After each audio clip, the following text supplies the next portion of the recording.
بدك تنام؟ مش جيلي نوم. طيب انا حنام لكم. ايه بدري كده؟ علمونا بالمدرسة أن نم باكرا واستيقظ باكرا تمضي يوما سعيدا. طيب يا اخويا نام زي ما انت عايز، بس بدون شخير. أنا بشخر؟ لا لا لا، هذا اللي بنشخر. قال بشخر قال.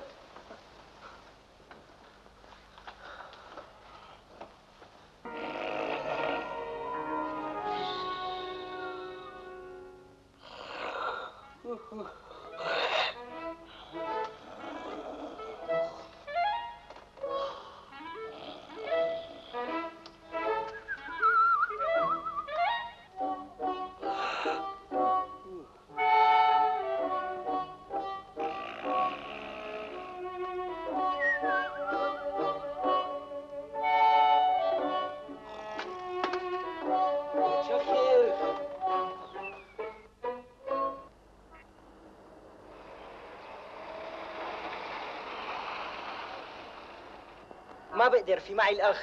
سيبك منها، ما دي اللي كلمتك عنها. عشية أبو الفوارس؟ ايوه يا سيدي. تاري المضروب بيعرف ينقي. امشي نركب معهم. تعال. لك امشي. صحيح صدق اللي قال الزمن اتشقلب والحال اتغير. ليه بس؟ يعني ما انت شايف ازاي الستات بقت هي اللي بتعلق الرجاله من الشوارع.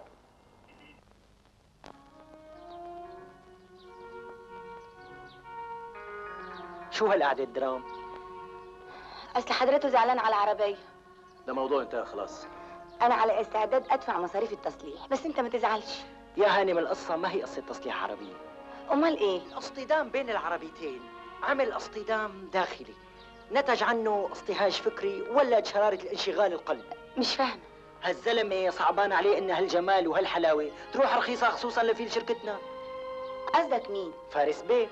من فضلك انا ما بحبش اسمع الالفاظ دي تاني مره. شو صار هلا كنت بعقلك؟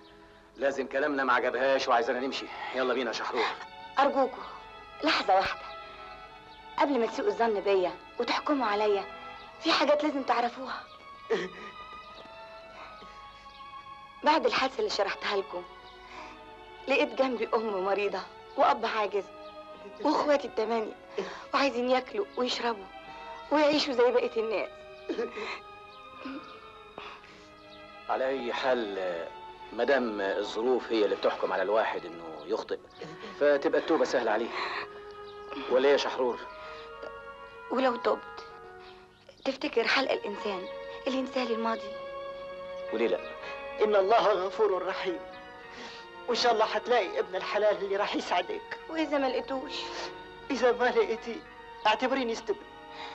يا ترى الساعه كام دلوقتي؟ الساعه 10:10.